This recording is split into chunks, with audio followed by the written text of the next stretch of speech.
Hello दोस्तों, अंग्रेजी पढ़ना कैसे सीखें और इसे पढ़ने का सबसे सही तरीका कौन सा है। तो दोस्तों, सबसे पुराना और असरदार तरीका है ट्रांसलेशन मेथड, जिससे हमें दो फायदे होते हैं। एक तो हमें बहुत से नए डेली यूज के वर्ड मीनिंग सीखने को मिलते हैं और दूसरा हमें इन सभी वर्ड्स की करेक्ट प्रोनाउंसिएशन भी सुनने को मिल जाती है, जिससे आपकी इंग्लिश का लेवल अपने आप इम्प्रूव होने लगता है। तो शुरू करते हैं आज की ये कहानी, जहां हम वर्ड बाय वर्ड ट्रांसलेट करके इस पूरी कहानी को पढ़ेंगे और अपनी इंग्लिश का लेवल इंप्रूव करेंगे। तो हमारी इस कहानी का टाइटल है हु यानी कि कौन, दिस यानी कि यह, वाइज मैन यानी कि बुद्धिमान आदमी। तो यह बुद्धिमान आदमी कौन है, ये हमारी कहानी का टाइटल है। फर्स्ट पैरा, वन इवनिंग, एक शाम Akbar and Birbal were deeply involve. तो दोस्तों, डीपली का मतलब होता है गहराई से, इन्वॉल्व यानी कि शामिल होना। इन विटी कॉन्वर्सेशंस, तो दोस्तों विटी होता है जहां पर हाजिर जवाबी आ जाती है, कॉन्वर्सेशंस यानी कि बातचीत। तो एक शाम अकबर और बीरबल बहुत ही गहराई से शामिल थे हाजिर जवाब वाली विचार विमर्श में। समटाइम्स, कभी कभी, Birbal made fun of Akbar sense of humour. तो जो बीरबल थे वो मेड फन, तो दोस्तों मेक फन होता है किसी का मजाक उड़ाना। तो जो बीरबल थे वो मजाक उड़ा दिया करते थे, किसका? अकबर की सेंस ऑफ ह्यूमर का, यानी कि जो उनकी समझ यानी कि सेंस थी मजाक की, उसका मजाक कौन उड़ाता था? कभी कभी बीरबल उड़ा देते थे। अकबर वॉज नॉट, जो अकबर थे वो नहीं थे किसमें? इन अ मूड, यानी कि वो इस मनोदशा में नहीं थे, क्या करने का? उनका मन नहीं था। टू टेक यानी कि लेने का, एनी जोक्स ऑन हिम यानी कि कोई भी मजाक खुद पर लेने का अकबर का उस समय मन नहीं था, उनकी मनोदशा ऐसी नहीं थी। सो इसलिए ही फायर्ड, तो दोस्तों यहां पर फायर का मतलब आग नहीं होता, फायर का मतलब होता है किसी को नौकरी से निकाल देना। तो ये दो मतलब इसके निकलते हैं। तो यहां एज अ वर्ब यूज किया गया है, तो ये बन गया नौकरी से निकालना। तो इसलिए अकबर ने बीरबल को नौकरी से निकाल दिया था, एंग्रीली यानी कि गुस्से में।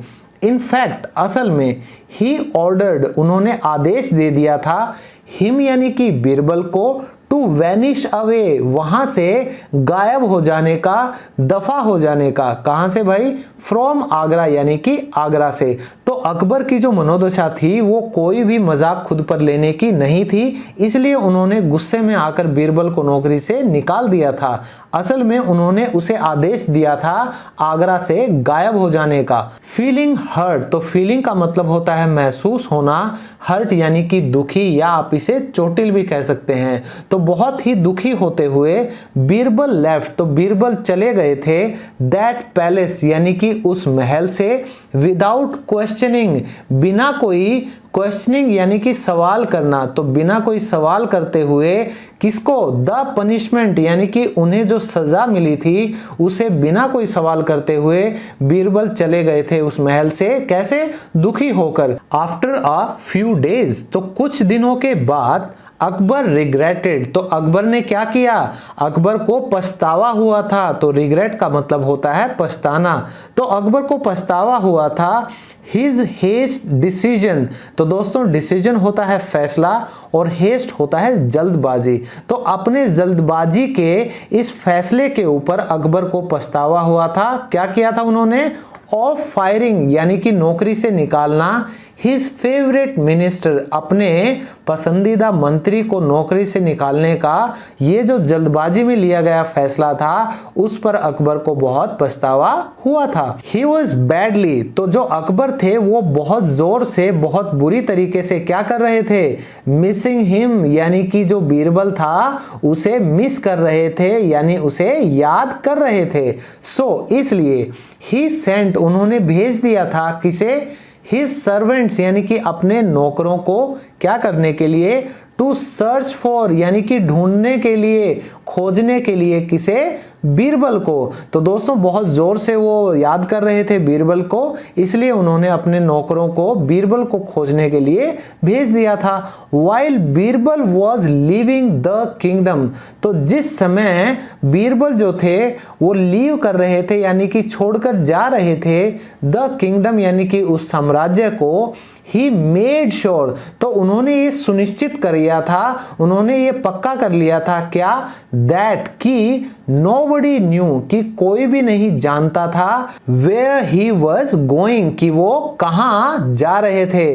तो साम्राज्य छोड़ते समय बीरबल ने ये सुनिश्चित कर लिया था कि किसी को भी नहीं पता होगा कि वो कहां जा रहे थे। देन वन डे, तब एक दिन, अ सेंट यानी कि एक जो संत थे, विजिटेड, वो पहुंचे थे कहां पर, दी एम्परर यानी कि सम्राट के पास पहुंचे थे, विद 2 ऑफ हिज डिसाइपल्स। तो दोस्तों डिसाइपल का मतलब होता है शिष्य, तो 2 अपने शिष्यों के साथ तब एक दिन एक संत सम्राट के पास पहुंचे थे। बोथ ऑफ देम यानी कि ये जो दोनों शिष्य थे उन्होंने क्या किया, क्लेम्ड यानी कि उन्होंने दावा किया था, दैट कि the saint was the wisest man on the earth, कि ये जो संत थे वो क्या थे, धरती पर सबसे ज्यादा बुद्धिमान आदमी थे। तो ये दावा किसने किया था, उसी संत के 2 शिष्यों ने ये दावा किया था।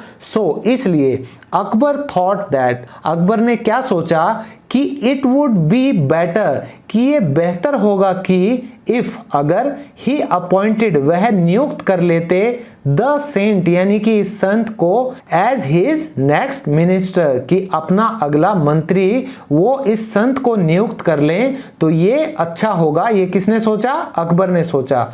Next line, who would distract his mind, जो क्या करेगा, उनका जो दिमाग है वहां से ध्यान हटा देगा। डिस्ट्रैक्ट होता है दोस्तों ध्यान हटाना। बट अकबर, लेकिन जो अकबर थे, wasn't simply going to tell him, वो क्या नहीं करने जा रहे थे, वो सीधे तरीके से, बहुत आसान तरीके से उन्हें नहीं टेल यानी कि बताने जा रहे थे, क्या करने को, टू टेक द चेयर यानी कि कुर्सी लेने को, किसकी कुर्सी, किसकी जगह लेने को, ऑफ हिज फेवरेट मिनिस्टर। लेकिन अकबर अपने पसंदीदा मंत्री की कुर्सी को उसे आसानी से लेने को नहीं कहने वाले थे। ही डिसाइडेड, उन्होंने क्या फैसला किया था, टू टेस्ट हिज विट यानी कि परीक्षा लेने का, किसका, हिज विट यानी कि उनकी बुद्धि का, एंड सी, और ये देखने का, if the saint was good enough, क्या वो जो संत हैं वो सच में ही इसके काबिल हैं कि जितनी तारीफ उनके शिष्यों ने की थी। नेक्स्ट पैरा, अकबर आस्क्ड, तो अकबर ने कहा, हिज अदर मिनिस्टर्स, अपने बाकी मंत्रियों को, टू आस्क द सेंट यानी कि उस संत से पूछने के लिए, एक्सट्रीमली हार्ड क्वेश्चंस, बहुत ही हार्ड यानी कि कठिन, क्वेश्चंस यानी कि सवाल। तो अकबर ने अपने बाकी मंत्रियों को उस संत से बहुत ही कठिन सवाल पूछने को कह दिया। इफ ही मैनेज, तो अगर वह यानी कि जो संत है वह कर पाया क्या, टू आंसर देम करेक्टली, उन मंत्रियों के सवालों का सही उत्तर देने में वो समर्थ हो पाया, देन तब ही वुड बी अपॉइंटेड, उसे नियुक्त कर दिया जाएगा एज द मिनिस्टर यानी कि मंत्री के तौर पर। अगर वह संत उन सबके सवालों का सही जवाब देने में समर्थ हो पाता है तब उसे मंत्री के तौर पर नियुक्त कर दिया जाएगा। द फर्स्ट मिनिस्टर, जो पहला मंत्री था, आस्क्ड यानी कि उसने पूछा था, who is man's best friend on the earth, यानी कि इस धरती पर आदमी का सबसे खास दोस्त कौन है, हिज ऑन गुड सेंस, उसकी अपनी अच्छी समझ। ये जवाब दिया किसने, द सेंट यानी कि उस संत ने। तो एक मंत्री ने सवाल कर लिया कि भाई इस धरती पर इंसान का सबसे खास दोस्त कौन है, तो उस संत ने जवाब दिया कि उसकी अपनी अच्छी समझ। अब ये अगला सवाल है, विच इज द, कौन सी है वो, मोस्ट सुपीरियर थिंग यानी कि सबसे उत्तम चीज, ऑन दी अर्थ यानी कि इस पृथ्वी पर। तो दूसरा मंत्री पूछ रहा है कि भाई इस पृथ्वी पर सबसे उत्तम चीज कौन सी है, तो ये संत का जवाब है नॉलेज यानी कि ज्ञान। विच is the deepest trench in the world, कि इस दुनिया में सबसे गहरा, तो दोस्तों डीपेस्ट होता है गहराई वाला, तो इस दुनिया में सबसे गहरा ट्रेंच यानी कि खाई कौन सी है? अ विमेन्स हार्ट की एक महिला का दिल। तो अब इस संत के जवाब आ रहे हैं, ये सवाल पूछे जा रहे हैं मंत्रियों के द्वारा। फिर है व्हाट इज दैट, वो क्या है? विच कैन नॉट बी, जो कि नहीं किया जा सकता। रीगेन्ड यानी कि वापिस पाया जा सकता। आफ्टर इट इज लॉस्ट, कि उसके खोने पर वो कौन सी चीज है जो दोबारा नहीं गेन की जा सकती यानी कि पाई जा सकती। लाइफ, तो अब ये जवाब आया संत का कि जिंदगी वो एक ऐसी चीज है जो खोने के बाद दोबारा नहीं पाई जा सकती। अगला सवाल, व्हाट इज, वो क्या है जो अनडाइंग इन म्यूजिक यानी कि संगीत में जो नहीं मरता वो क्या है? तो अब जवाब है संत का, जो नोट्स हैं, जो स्वर हैं जो संगीत के, वो कभी नहीं मरते हैं। अगला सवाल, Which is the sweetest and most melodious voice at night, कि रात के समय सबसे मधुर और सबसे मीठी आवाज क्या है? The voice that prays to God, वो आवाज that यानी कि जो, प्रेज टू गॉड जो भगवान की पूजा करती है। अगला सवाल, What travels, क्या यात्रा करती है? मोर स्पीडीली, ज्यादा गति से, देन द विंड यानी कि हवा से ज्यादा। तो दोस्तों वो कौन सी चीज है जो हवा से ज्यादा क्या करती है?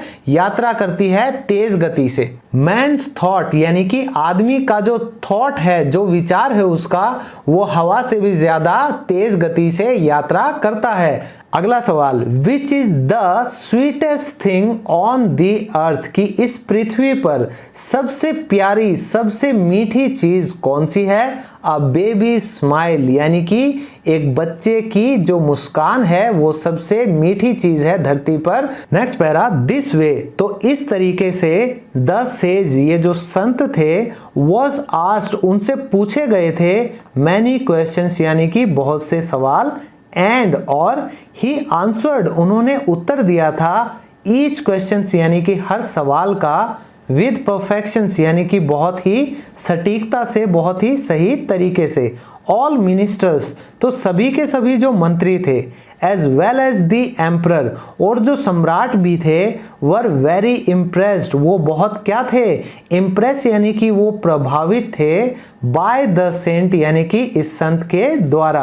तो दोस्तों बहुत से सवाल पूछे गए थे उन संत से और उन्होंने हर एक सवाल का बहुत ही सटीकता से जवाब दिया था। सभी मंत्री और जो सम्राट भी थे वो बहुत प्रभावित थे इस संत से।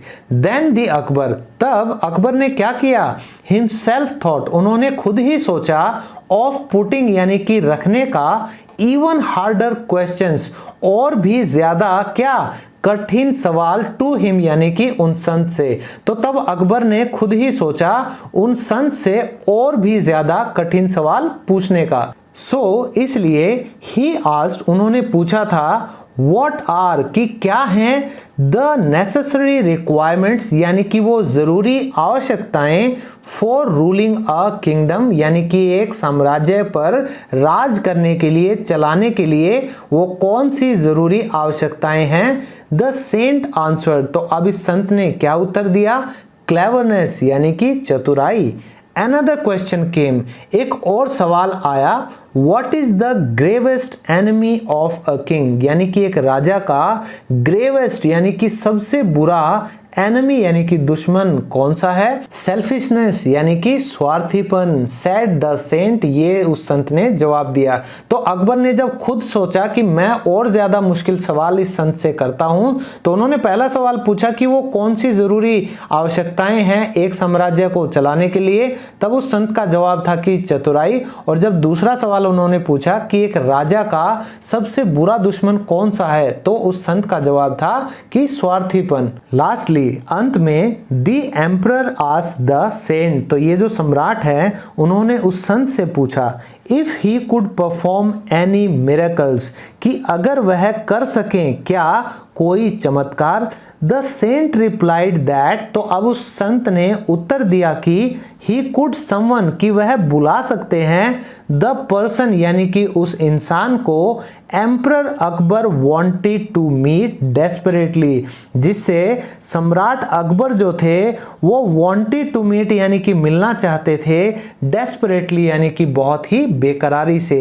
तो अंत में सम्राट ने उस संत से पूछा कि अगर वो कोई चमत्कार कर सकते थे तो उन संत ने जवाब दिया कि वह उस बंदे को बुला सकते हैं जिससे सम्राट अकबर बहुत बेकरारी से मिलना चाहते थे। लिसनिंग यानी कि सुनते हुए टू द आंसर यानी कि इस जवाब को अकबर गॉट वेरी एक्साइटेड, तो अकबर क्या हो गए, बहुत उत्साहित हो गए। एंड और ही इंस्टेंटली सेड, उन्होंने उसी समय सेड यानी कि कहा दैट ही वांटेड, कि वह चाहते थे टू मीट यानी कि मिलना, किससे, हिज फेवरेट मिनिस्टर बीरबल यानी कि अपने पसंदीदा मंत्री बीरबल से। तो अकबर बहुत उत्साहित हो गए थे इस जवाब को सुनकर और उन्होंने उसी समय कहा कि वो मिलना चाहते थे अपने पसंदीदा मंत्री बीरबल से। द वेरी नेक्स्ट मोमेंट, तो अगले ही पल, द सेंट पुल्ड ऑफ, तो उस संत ने पुल ऑफ यानी कि खींचकर निकाल दिया, क्या,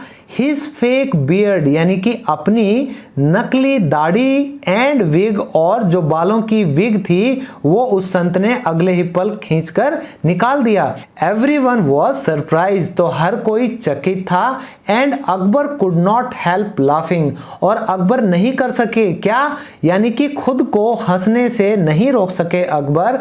एज द सेंट, क्योंकि जो संत थे was none other than Birbal, वो और कोई नहीं बल्कि क्या थे, बीरबल ही थे। तो उससे अगले ही पल उस संत ने अपनी विग और जो नकली दाढ़ी थी वो खींचकर निकाल दी और हर कोई आश्चर्यचकित था और अकबर भी अपनी हंसी नहीं रोक सके थे क्योंकि वो जो संत था वो और कोई नहीं बल्कि बीरबल ही था। तो आज की कहानी से हमें ये सीख मिली कि कभी भी हमें गुस्से में आकर कोई फैसला नहीं लेना चाहिए जिससे हमें बाद में पछताना ना पड़े। तो हमें बिल्कुल सोच समझकर और बिल्कुल शांत होकर कोई भी फैसला लेना चाहिए। तो दोस्तों आप सब भी ये फैसला लीजिए कि आज की कहानी आपको कैसी लगी और कमेंट बॉक्स में मुझे जरूर लिखकर बताइएगा कि आप कौन कौन से और टॉपिक्स पर नेक्स्ट वीडियोस चाहते हैं। तो मिलता हूं आप सबसे नेक्स्ट वीडियो में एक और इंटरेस्टिंग टॉपिक के साथ। तब तक के लिए bye bye, take care and keep learning.